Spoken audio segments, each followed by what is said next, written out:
Bueno, ¿cómo les va? ¿Cómo están? Eh, hay que definitivamente a las personas que están acá acompañándonos y demás, hay que darles un apostolado, ya no es un premio. Creo que no hay certificado que acompañe o que logre pagar lo que es escuchar ponencias y demás, ¿no? Hay que encontrar como un público especial que nos acompaña y que de alguna manera hace que los profesores y los colegas tengamos tiempo como para hablar, ¿no? Pero bueno, antes de empezar quería agradecerle a la Universidad Católica Silva Enríquez por la invitación, a la Universidad Salesiana, al Centro Salesiano Centro Universitario Salesiano de San Pablo, ¿sí? Para nosotros Unisal y especialmente a nuestros compañeros y colegas del Centro Salesiano de Lorena. A Andrea Serrano y a Andrés Elgueta por la convocatoria, a Juan Cárcamo y a Constanza Oñate, que son quienes de alguna manera me han asistido durante estas 48 horas, a los colegas de la mesa, que lamentablemente no los pude escuchar porque, bueno, los problemas de Zoom me impidieron, pero seguramente fueron muy interesantes, y a los asistentes que están aquí, que, bueno, nos prestan los oídos, como decía recién, y que nos acompañan. Eh, un poco lo que tiene que ver con mi ponencia de hoy es referida a lo que es la participación ciudadana, ¿no? Sabemos que la Declaración Universal de los Derechos Humanos establece justamente en su artículo 21 que toda persona tiene derecho a participar en el gobierno de su país, directamente o indirectamente, ¿no? O por medio de representantes libremente escogidos, además de tener el derecho de acceso en condiciones de igualdad y también a las funciones públicas que hay en su país, ¿no? Esto obviamente pareciera como que con el tiempo debe ser refrendado y recordado cuando tenemos diferentes embates o golpes hacia las democracias, ¿no? Digo Latinoamérica porque la mayoría de los que estamos aquí somos, para no decir todos, somos de Latinoamérica, entonces, bueno, es cierto que en Latinoamérica sufrimos cada 2 por 3 procesos que de alguna manera son discutiblemente antidemocráticos o discutiblemente democráticos. Y esto de la democracia indirecta ha hecho muchas veces hasta poner en duda si es realmente la democracia lo mismo que la democracia indirecta, si no es en realidad una democracia con edulcorante, ¿no? Con un aliviante para que pueda llevarse a la realidad, porque tal vez estamos ante la gran utopía, ¿no? Que es la democracia. Pero vamos a seguir confiando en esto que un poco es como una religión, ¿no? Porque es un ministerio de fe, ya a esta altura. La declaración también consigna que la voluntad del pueblo es la base de la autoridad del poder público y que esta justamente se expresa a través de las elecciones, ¿no? Ese sufragio universal e igual, ¿sí? Acá en Argentina, obviamente, por un voto secreto y obligatorio. Tal vez hay otros procedimientos, ¿sí? En otros países de la región que tal vez tienen algunas otras formas de garantizar esa libertad de acceso al voto. Eh, Octavio Paz decía justamente, una nación sin elecciones libres es una nación sin voz, sin ojos y sin brazos. Por ello justamente se afirma que la participación ciudadana está consagrada como un derecho humano, y creo que así debemos entenderla, defenderla, garantizarla o intentar garantizarla, justamente para poder tomar todos los resguardos que son necesarios para poder hablar de democracia, para poder hablar de participación y para poder hablar de derechos humanos. Eh, a partir de ahora, siempre que hablamos de participación ciudadana, eh, hablamos como si estuviéramos hablando de participación ciudadana efectiva, ¿no? Desde ya esto es importante porque la participación ciudadana debe considerarse efectiva porque si no, en definitiva, no es participación. Y ahora me meto directamente con lo conceptual. Bien, es un pequeño abordaje para que después poder profundizar. La participación ciudadana es justamente eh, aquello que tiene que ver y que hace a que justamente que sustenta la democracia y que justamente para lograrla y para hasta poder conceptualizarla, tenemos que analizarla desde el punto de vista de estándares mínimos. Estándares mínimos o estándares necesarios, ¿no? Porque repito, si no, esa participación ciudadana es simplemente, ni siquiera es un gobierno abierto, es una apertura que puede plantear un gobierno como una especie de política como para escuchar un poco más, ¿sí? Será un gobierno con menos hipoacusia, pero será de alguna manera, no podemos caracterizarlo como participación ciudadana. Entonces, para que eso pase, tiene que haber estándares necesarios para que justamente el acceso de esa información sea oportuna, algo que después ya vamos obviamente a ampliar un poco más, ya que para obviamente poder ejercer un derecho de participación, no sé, plena, tenemos que de alguna manera formarnos e informarnos sobre los temas que se van a discutir. Por ejemplo, en el debate constitucional, ¿no? En el caso de Chile, ¿no? Y en el caso de Argentina, bueno, desde el punto de vista de, no sé, hoy estamos en periodo, estamos en tiempos electorales, bueno, a la hora de conocer las plataformas, las propuestas. Algo que también está muy bueno eso, tomarlo hasta como un tema de tesis, diría yo, ¿no?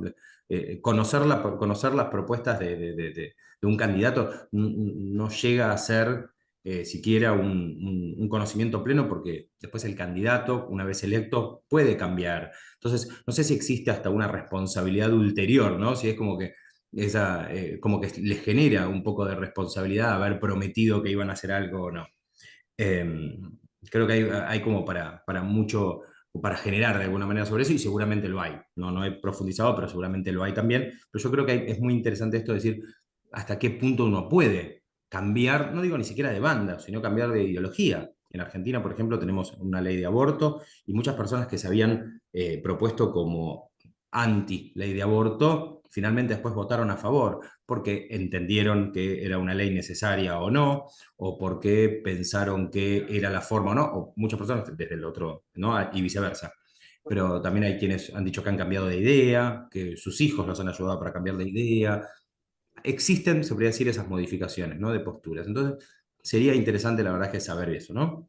Bueno, y también, por ejemplo, para tener una opinión propia y eventualmente ser parte de esa discusión, ¿no? Ser parte de esa participación, justamente ser parte, bueno, hay que tener ese conocimiento. Y así, y solo así, bueno, podremos conocer a quiénes estamos eligiendo, a quiénes queremos votar o para qué queremos ser votados, ¿no? María Corina decía, el voto es el sagrado ejercicio del poder del ciudadano. Bueno, perfecto, pero ese voto es un voto consciente, es un voto amigo, por decirlo de alguna manera, ¿no? Un voto amigo con las soluciones. El problema es qué pasa si ese voto es un voto bronca, ¿no? Es un voto castigo, es un voto de oposición, que es un poco, bueno, lo que yo creo que está pasando en varias de las democracias de Latinoamérica y especialmente en la Argentina. La libertad acá corre o ocupa un lugar preponderante, ¿no? Libertad entiéndase como el derecho a la libertad, ¿no? Yo no sé si me están o hablando o algo, pero por las dudas yo sigo hablando. Cualquier cosa me hacen una seña y freno. Eh, Porque a veces capaz que son ruidos y uno piensa que le están preguntando algo. La libertad justamente debe disponerse en lo que tiene que ver con, bueno, las oportunidades que tenemos de involucrarnos, ¿no? O sea, para hablar de participación ciudadana, bueno, tiene que ser en libertad. Y esto de que sea en libertad, y hace a esto de participar y también la potencialidad que existe, ¿no? De ejercer un derecho, el ejercer el derecho al voto o ejercer el derecho de participar de una elección. No solamente con el voto, sino de ser parte de la elección. Después, es un deber, ¿sí? Para los que tenemos, los países que tenemos voto obligatorio, y es un derecho. El deber es el de ir a sufragar, el de ir a votar, pero el derecho es el de elegir, ¿no? El de elegir y el de ser elegido. Entonces uno tiene que hacer un trámite, una vez cada tanto, de ir a un lugar y aprovechar ese deber para ejercer un derecho. El derecho de elegir cuál es la identidad política, cuál es la propuesta, cuál es la no propuesta, ¿sí? Que más nos interesa, ¿sí? Si es, yo qué sé, si es más o menos capitalismo, si es más o menos de derecha, si es más o menos de izquierda, si es del centro para izquierda, centro para derecha. Bueno, qué difícil, ¿no? ¿Cuántas posibilidades? Eh, y el poder de participar es justamente eso, ¿no? La potencialidad de ejercer un derecho y ser esencial, ¿no? Que es, perdón, y es tan esencial la oportunidad de hacerlo, ¿no? En cuanto a qué, y en cuanto a la proporcionalidad, perdón, en cuanto a la disponibilidad, ¿sí? De hacerlo en forma libre y en forma autónoma. Bien, acá gobierno, perdón, la democracia es el gobierno del pueblo, por el pueblo y para el pueblo, ¿no? Más Abraham Lincoln no se puede. Entonces, bueno, parece como que no alcanza justamente una buena predisposición de parte de los ciudadanos y que los ciudadanos quieran participar, ¿sí? Sino también, bueno, hay que garantizar que efectivamente lo puedan hacer, que las instituciones públicas implementen mecanismos para que justamente la democracia no sea solo la buena predisposición, sino generar un verdadero espíritu, generar una verdadera intención de que el ciudadano participe, ¿sí? De las decisiones políticas a través de consultas, hasta recibir devoluciones efectivas respecto de los resultados que se obtienen a medida que se van avanzando sobre el ejercicio o sobre el empleo de distintas políticas públicas. Eh, Eso igualmente no es solo eso, porque también debe notarse si esas políticas públicas justamente se llevan a cabo con los aportes que se han realizado, ¿no? O sea, si yo hago una consulta popular y digo, ¿qué hacemos con este espacio verde que hay disponible? Y me dicen, una plaza para chicos, un mall, un shopping, bien, o, no sé, una escuela. Y yo voy y hago un hospital. Me parece justo. O sea, parece interesante, ¿no? Que hagamos un hospital, ya que siempre faltan, siempre vienen bien. Pero probablemente no estoy prestando atención a lo que es la voluntad popular. Probablemente lo que estoy haciendo es simplemente justificando lo que es la apertura, bien, pero después estoy tomando una decisión que, repito, puede ser súper interesante, súper importante, pero efectivamente no va a servir a los fines de lo que necesita la gente del barrio. Todos necesitan un hospital, ¿eh? Todos necesitamos seguramente hospitales públicos, hospitales privados, el que sea, ¿sí? O sea, un espacio de sanidad y más volviendo a una pandemia. Y que cada dos por tres la noticia es una nueva pandemia o algún problema con la gripe del mono, lo que sea. O sea, los hospitales no van a sobrar, ¿sí? Me imagino que los malls en algunas épocas tampoco. Acá en Argentina ahora se complicaría, ¿no? Porque hay que encontrar con qué pagamos lo que compramos. Pero bueno, entonces creo yo que con el espíritu justamente de hablar de igualdad y desigualdad, hoy me toca desde Argentina o desde Buenos Aires hablar de Argentina, de Buenos Aires o de Chile, y con mucho dolor lo digo. Si hay algo que me llamó la atención tal vez en Chile fue ver eso, ¿no? Que había desigualdades que eran muy notorias, ¿sí? En varios lugares, en varias ciudades que uno puede recorrer. Bien, no es muy distinto, ¿no? A como hay en Argentina, pero digo, entonces justamente uno de los adversarios, y no les puedo decir cuál es el mayor de los adversarios de la participación ciudadana, justamente es la pobreza. ¿Sí? La pobreza, estamos hablando en la pobreza estructural, ¿no? La pobreza que corroe la participación, la intención, el interés, el conocimiento, la educación. Para poder participar hay que contar con, ¿no? Con conocimientos y un poco, bueno, con todo lo que hablamos recién, el acceso a la información y la pobreza generada, ¿no? La pobreza que viene de la gente y que viene de los estados, ¿no? Por decisiones estatales y demás, bueno, va como lastimando eso. Entonces, se podría decir, por un lado les digo que para que exista una verdadera participación ciudadana tiene que cumplirse con mecanismos que son necesarios y que eso debe incentivarse, y por el otro lado, el principal desincentivo es justamente la pobreza. ¿Sí? ¿Cómo le vamos a pedir a una persona que pase hambre que quiera participar? ¿Cómo le vamos a pedir a una persona que ha perdido todo o que no tiene cómo cubrir sus necesidades de salud o sus necesidades básicas? ¿Cómo le vamos a pedir o por qué le vamos a pedir que venga a participar políticamente? Suena hasta canalla, ¿no? Digo, decirle, bueno, pero tomate todo un domingo para venir a votar. ¿Sí? Dedícate a leer las posturas o las propuestas políticas. No pases hambre en tu casa. Es un punto de dolor, ¿no? La pobreza sigue de alguna manera lastimando y sigue dañando todas las instituciones.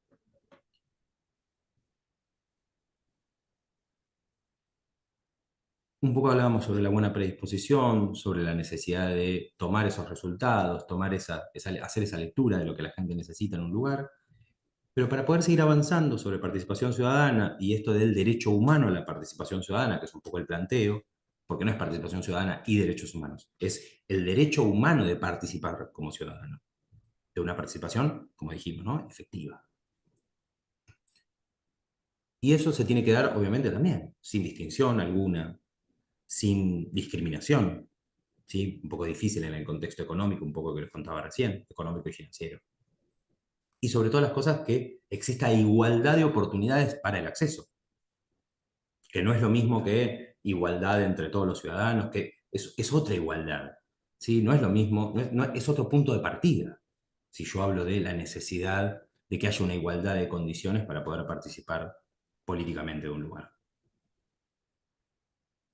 Entonces, la democracia justamente debe resguardar, ¿de qué? Bueno, de dos excesos. El espíritu de la desigualdad, justamente la que conduce a la aristocracia, ¿y qué más? Bueno, justamente tenemos también cuál es el otro gran problema, y la igualdad extrema, ¿sí? Que justamente conduce al despotismo. Entonces, encontrar ese equilibrio y también es un gran problema. De hecho, esto se dijo hace muchísimo tiempo, lo dijo Montesquieu, así que imagínense hace cuánto venimos con el problema del exceso de desigualdad o el exceso de igualdad. ¿Sí? Y es algo que justamente se discute hoy en Argentina, está, pero tal vez no de la mejor forma, porque ya hay un hartazgo, un cansancio, un daño a las instituciones, ¿sí? Un voto bronca, como les comentaba antes. Entonces, justamente con la intención, con el espíritu, aunque sea el espíritu más puro de querer generar una sociedad mejor, más involucrada y menos desigual, justamente lo que se debe hacer es generar procesos, ¿sí? Que estén adaptados a las realidades, adaptados a las necesidades. ¿Pero de quiénes? ¿De todas las personas? ¿Puedo poner a todos en ese nivel de igualdad? No. Tengo que pensar en los distintos grupos de personas, ¿sí? Y hay una cosa muy gráfica, ¿no? Que esto se ha visto muchas veces. Pongo a una- un espacio de votación, ¿sí? Una urna de votación en un primer piso por escalera. Imagínense en un primer piso por escalera, ¿sí? Aunque sea un primer piso, pero un primer piso por escalera, todas las personas que están quedando afuera de esa decisión. Aunque sea una decisión crucial, hay un montón de personas que no van a poder participar. Porque, bueno, ya físicamente es imposible.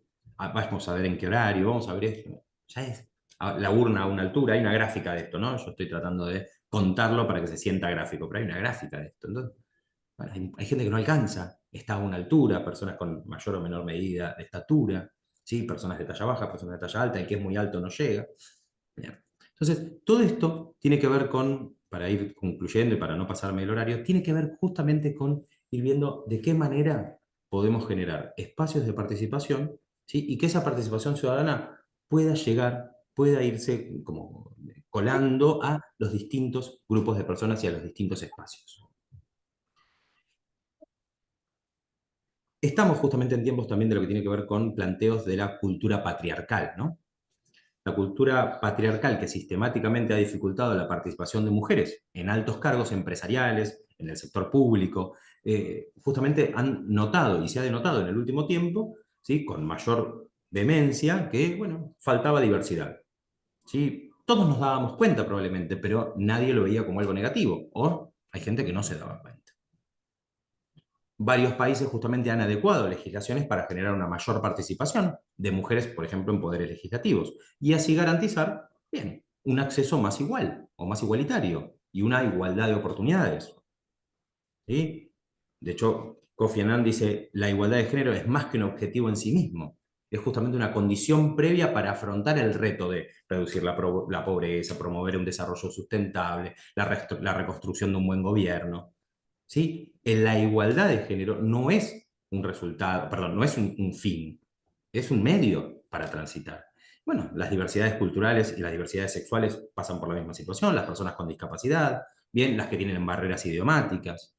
Bien, entonces nosotros recogiendo, y esto sí para ir cerrando, recogiendo estas migas de pan que fuimos dejando, bien, ¿sí? Nos encontramos con qué último estándar necesario, la transparencia. ¿Sí? Y con esto para ir cerrando. En Argentina el problema que tenemos nosotros hoy es un problema donde se habla de que hay personas que están hace mucho tiempo en los gobiernos, se habla de una tal casta política, se habla de una grieta entre bando y el otro, entonces se eligen terceras fuerzas, hay emergentes, ¿sí? Pero también hay un problema de transparencia. O sea, la transparencia es algo que debieran tener los gobiernos, ¿sí? Ya de plano. Todos deberíamos tener transparencia, pero la transparencia es un tema para tener en cuenta. Y efectivamente, sobre este punto, el sistema democrático, ¿sí?, nos garantiza, o debiera garantizarnos, el derecho a pedir y recibir información, justamente que les permita participar de asuntos políticos y poder monitorear los actos de gobierno, ¿sí?, poder monitorear toda la gestión pública. En conclusión, es sabido y ha sido demostrado que la transparencia aumenta positivamente la participación. ¿Sí? La gente, al sentirse que le están hablando con la verdad, quiere participar, quiere empaparse, quiere ser parte de ello. En cambio, si vemos algo turbio o algo oculto, normalmente nos alejamos. Y eso justamente eleva también los niveles de confianza en todos los procesos que se asumen. Le da legitimidad. Esa legitimidad, esa transparencia, aportan, ¿sí? Porque se puede ver hacia adentro. Cuando no se ve hacia adentro, genera opacidad. ¿Y esa opacidad qué genera? Genera que toda decisión es revisada, vigilada, genera sospechas, genera un mal clima y genera lo que hay justamente, una crisis de confianza institucional. Lleva a que la ciudadanía justamente dude hasta de las verdades más reveladas, hasta de las verdaderas intenciones. Che, vamos a mejorar, vamos a poner una rampa acá, seguro que hay alguna tramoya, seguro que hay algo raro. Entonces, en ese sentido, es necesario justamente intervenir aquellos procesos públicos para que el ciudadano pueda participar, pueda revisar, pueda ver esa rendición de cuentas y haya ese puente de representación, porque justo lo que hay ahora es una crisis de representatividad. Entonces, que se cree ese puente de representación, que es un elemento básico para la democracia y para la gobernabilidad democrática. Muchísimas gracias y disculpen los minutos, segundos que les haya robado. Muchas gracias.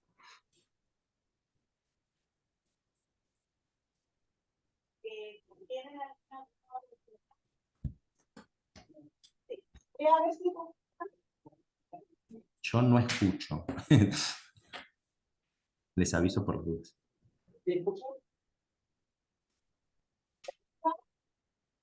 Creo que me van a tener que gritar. A ver. Sí, si gritan, sí se escucha. Muy bien. Ya. Hola Damián, Matías Silva acá, profesor de la Católica Silva Píquez. ¿Qué tal, Matías? Nosotros estamos viviendo un proceso constitucional hoy día. Interesante.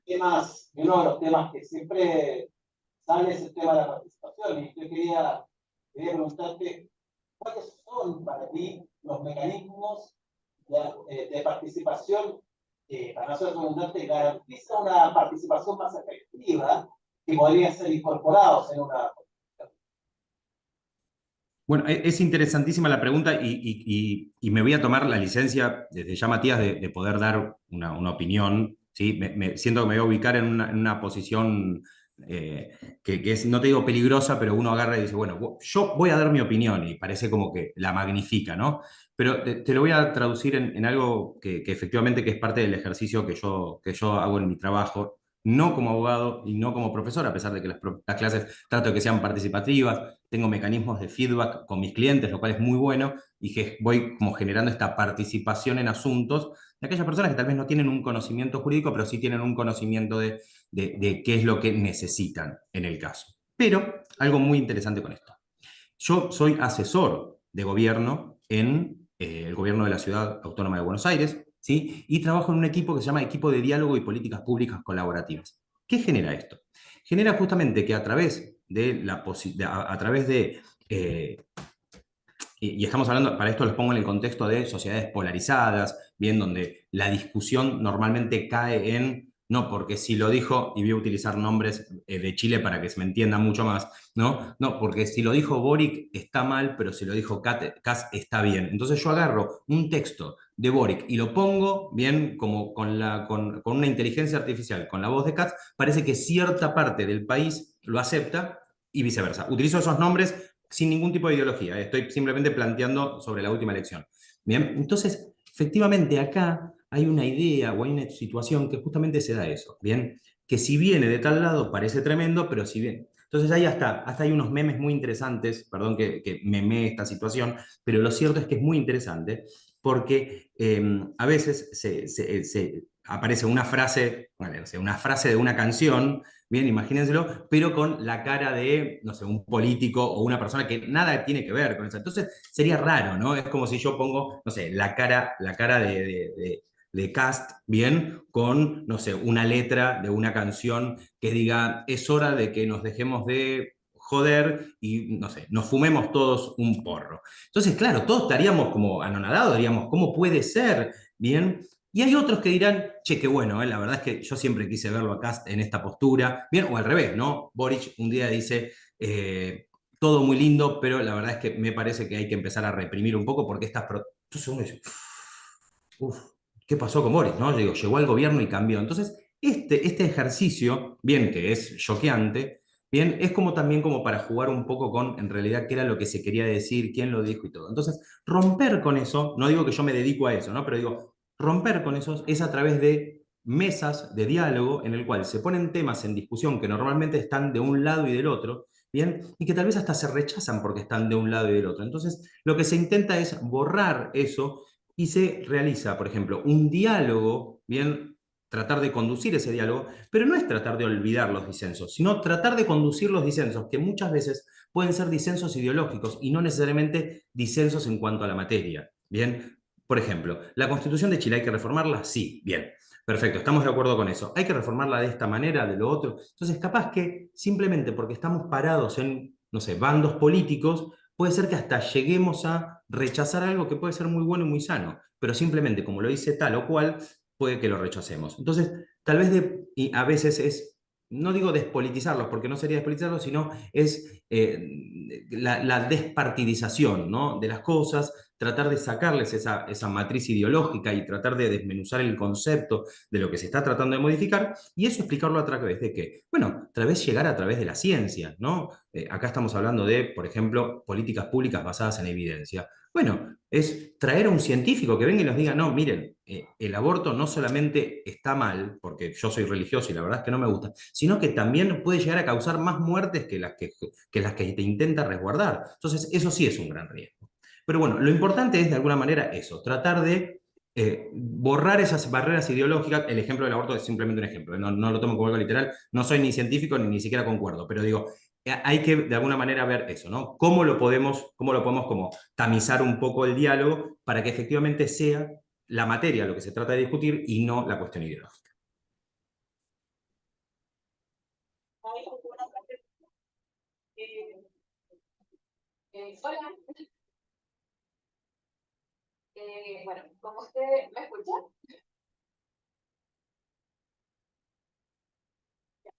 Vas a tener que hablarme fuerte. ya. Bueno, como usted mencionó, la falta de acceso a la información y la pobreza tienen mucho en común, lo que produce muchas veces falta de participación y en otras ocasiones votos desinformados. ¿Qué políticas se podrían implementar para evitar este tipo de cosas? A la mitad dejé de escuchar. ¿Existe la problema de manera que me lo puedas repetir un poco más fuerte o que me lo hable directamente Constanza? Que la pobreza y la falta de información tienen muchas cosas en común y chocan. Entonces, esto produce la falta de participación o votos desinformados. ¿Qué políticas se pueden implementar para evitar esto? Bueno, a ver, un poco lo que les decía antes, esto respecto de la problemática que nosotros tenemos hoy es que tenemos una gran cantidad o sea, tenemos mucha tecnología, ¿sí? Y cuanta más tecnología también genera muchísimo más posibilidades de que, bueno, de que aquel que tiene más recursos tecnológicos efectivamente tenga mayor beneficio o mayor proximidad con la información, ¿no? Entonces, vamos a encontrar que la desigualdad tecnológica, ahora voy a tener que hacer algo que no queda para nada prolijo, pero me tengo que movilizar, así que les voy a seguir conversando. Aquel que tiene mayor recurso tecnológico, efectivamente pueda lograr esto de decir, bueno, van a tener más acceso, van a tener más derechos y demás. Efectivamente, la problemática que surge cuando nosotros tenemos esto de decir, la participación ciudadana se abastece de información y se traduce en mayor participación, bueno, Em, Hay muchísimas políticas, por ejemplo, que tienen que ver con trabajar esto en distintos niveles. El primer nivel, o sea, el nivel más cercano, que es el nivel más cortoplacista, es que uno tiene que poner la mayor cantidad de herramientas a disposición, ¿bien? O sea, hay herramientas que son súper costosas, ¿bien? Que necesitan que el Estado, mejor dicho, no sufra, ¿no? Pero que deba hacer una reconversión, bien, más tecnológica y demás, pero a su vez también tiene otras cuestiones, que es que tiene que trabajar en los niveles más bajos, o sea, en los niveles más bajos me refiero a la formación, por ejemplo, de ya desde niños. Entonces acá, no recuerdo si me dijiste tu nombre, pero te cuento. Acá tiene que ver también con algo que nosotros llamamos, o que se llama comúnmente, economía del conocimiento. ¿Por qué?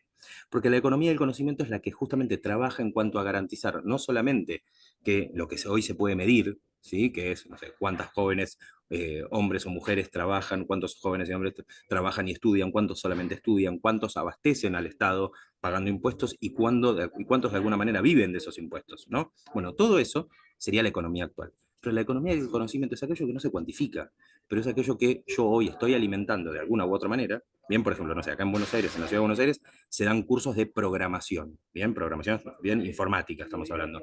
Sí, lenguajes de programación, todo para chicos que están todavía en la escuela primaria o secundaria, que es un montón. O sea, un chico de 10, 11 años que pueda ponerse a programar. Eso claramente demuestra que hay una mirada hacia el futuro, pero también lo que demuestra es una necesidad presente, ¿no? Entonces, todo ese tipo de cosas que vos puedas hacer para ir de alguna manera generando una base de conocimiento, siempre es importante. El tema es que cuando uno viene un poco atrasado con esa economía del conocimiento, bien, y no estoy hablando de la Ciudad de Buenos Aires ni de la provincia, estoy hablando ya a nivel nacional y por qué no a nivel Latinoamérica, bueno, efectivamente lo que pasa es que eso llega a un punto que lo vas a tener que importar. O sea, todo ese conocimiento que vos no tenés en tu país, lo tenés que importar.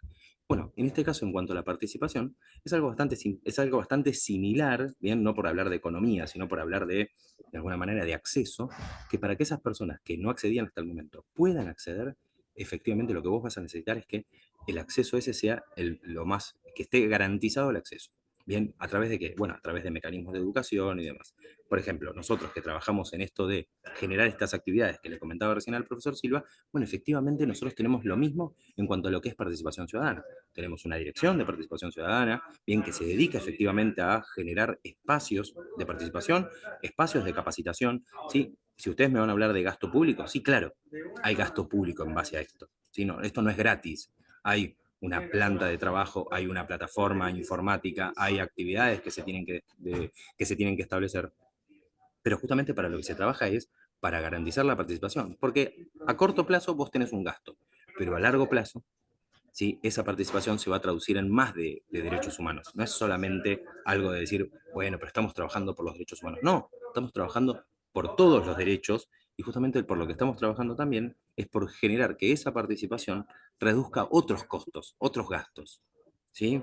Otros gastos que más adelante, bien, van a ser muchísimo más costosos. Esto es lo mismo que no sé, cuando somos chicos y nos hacen, y nos agarra una varicela y nuestra madre o nuestro padre nos dice, ay, qué lindo, tiene varicela. Y vos decís, no, no es lindo. Claro, ¿por qué? Porque nuestros padres saben los riesgos de tener varicela de adultos. Bien, de chico yo voy a la escuela y me agarro varicela. Allá se ríen, pero es así, claro. Después imagínate, si yo me agarro varicela a los 30 años y tengo que faltar al trabajo durante 15 días, está buenísimo, pero si trabajo por mi cuenta, son 15 días que no trabajo, son 15 días que no produzco, son 15 días que retraso, se podría decir, no sé, algo de mi empleo. Entonces, hay gastos o consumos que deben hacerse en el momento adecuado. Entonces, cuando uno viene medio atrasado con esto, bueno, efectivamente lo que tiene que ver es eso. Bien, pero, como les digo, si vos tenés una situación de pobreza, en Argentina estamos hablando de aproximadamente el 35% del país está bajo la línea de pobreza, bueno, es difícil que cualquiera de ustedes me diga, pero Damián, perdóname, la participación ciudadana es re importante, pero tenés un 35% del país que está bajo la línea de pobreza. Bien, es cierto también que Argentina es un país federal, ¿sí? No es un país unitario. Entonces, el 35%, lamentablemente, no está tan bien distribuido. ¿Sí? Está distribuido justamente en lugares donde, bueno, la pobreza es más estructural. Entonces tenemos ciudades que son muy lindas, muy cosmopolitas, como es la ciudad de Buenos Aires. Ustedes vengan a la ciudad de Buenos Aires y van a encontrar una ciudad que es genial, con unos índices de inseguridad que son rebajos, los precios son más altos, como toda ciudad capital, pero no es lo mismo que el resto del país. No es lo mismo ni siquiera en cuanto a clima. sí, hoy está lloviendo acá un montón, haces 200 kilómetros y no está lloviendo, bien, y la forma de vida aquí es de una y en otros lugares es otra, bien, pero los invito a que conozcan la ciudad de Buenos Aires, que van a ver una ciudad, como les digo, súper moderna y accesible y con horarios que son, aparte de accesibilidad, les hablo respecto a que es justamente muy pro de ser utilizada y poder acceder a un montón de espacios, que las bicisendas y demás, pero también tenemos otros puntos del país donde obviamente no pasa esa misma situación. Entonces, bueno, nada, hay puntos de dolor, obviamente, que hay que intentar paliar. Perdón, Constanza, pero fue ella la que preguntó, ¿eh? No es mi culpa. No hay problema.